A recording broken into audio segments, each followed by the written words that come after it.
Coming up on our next installment of America's Hope, many people gathered in D.C. from the evangelical community for the Pray, Vote, and Stand Summit, sponsored by the Family Research Council.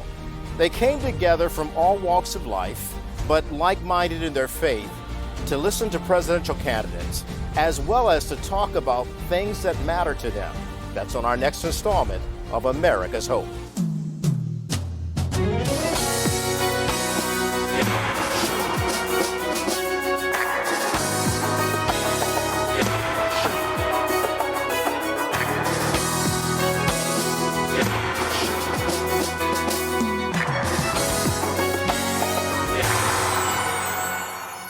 Good evening from the nation's capital. I'm Kelly Wright, and this is America's Hope.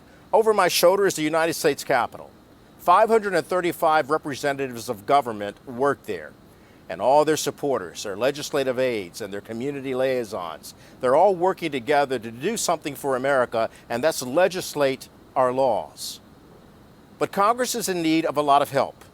Congress is in need of, many people who would say, prayer. And that's what the Pray, Vote, Stand Summit was all about. Praying for members of Congress, praying for the President of the United States, praying for the Supreme Court, and praying for their fellow Americans. We attended that conference and we heard from various people talking about all the things that matter to them, not just from a faith perspective, but a government perspective, as well as a community perspective, to build America up, to make America stand greater than our past, and make America's future one of hope and not disaster. And so we're going to show you some excerpts of that particular conference, Pray, Vote, and Stand, so that we can hear how members of the faith community actually see their role in helping America be stronger, be better. That's next. Let's get to it. Stand before you today as a candidate for President of the United States because I believe this country's in a lot of trouble. It's never been more important to stand firm, to vote our values, and to pray. We gather today, America is in crisis. Joe Biden has weakened this country at home and abroad. So we have to decide right here and right now that Joe Biden will never be reelected as President of the United States, and we're going to elect strong conservative leadership to the White House. Our country is in a state of decline. This is not a decline that is inevitable. This decline is a choice. This is a choice we're going to make as Americans over the next weeks, months, and years. And it's not going to be enough to just simply manage the decline a little bit better than the people that are currently in power. No, we as Americans must step up to the plate and reverse the decline of our country.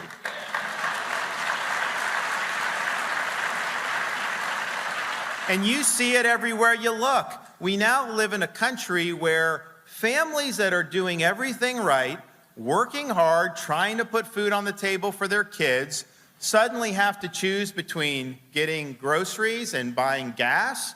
They can't afford a new house or a new car because of the rising prices and the inflation. And that has been inflicted on this country by the people in Washington, D.C., borrowing and spending this country into oblivion.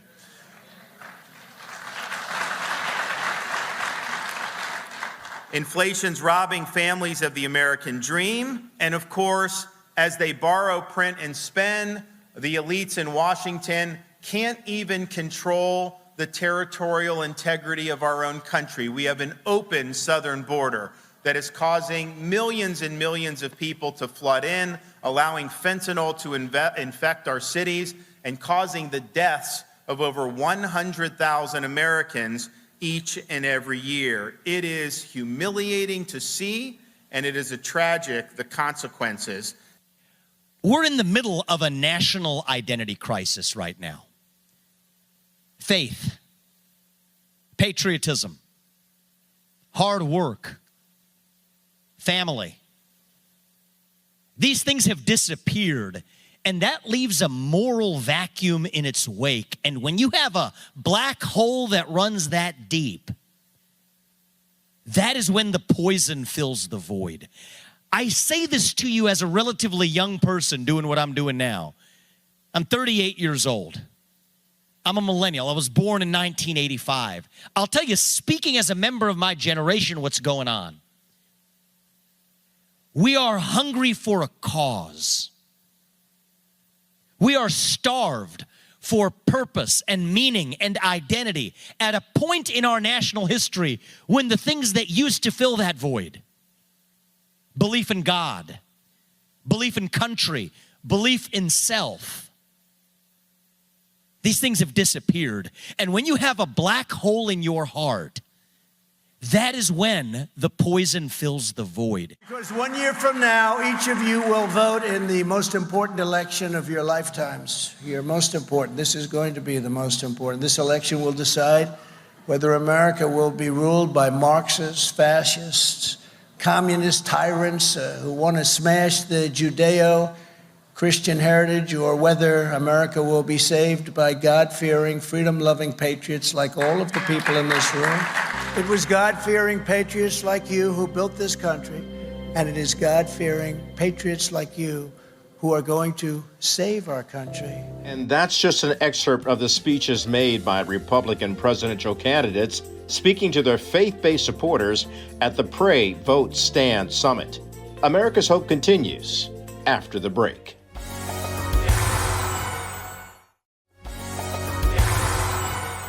You know what it's going to require for us to get back on the right track? Courage. It's going to require us to understand what our history is. This is a country that was founded on Judeo-Christian values and principles.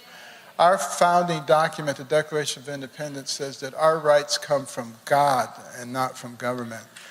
And it is us. We hold these truths to be self-evident, that all men are created equal, that they are endowed by their Creator with certain inalienable rights, that among these are life, liberty, and the pursuit of happiness. Why is that so important? Because for the first time in world history, there was a government structure that actually gave credit to God Almighty for what He gives us. Because our rights don't come from kings. They don't come from a Congress or a parliament. They come from God Almighty. The men that crafted that document, you know, they did it. Listen to this. They crafted a document called the Declaration of Independence before they were independent. Signed it, sealed it, and delivered it to the most powerful king on earth. Before the king said they were free, they declared themselves to be free. That is audacious. That is courage. That is where we come from. And I believe that's why God heard from heaven and said, you know what, this nation's got some problems. I know they got some problems. They got slavery.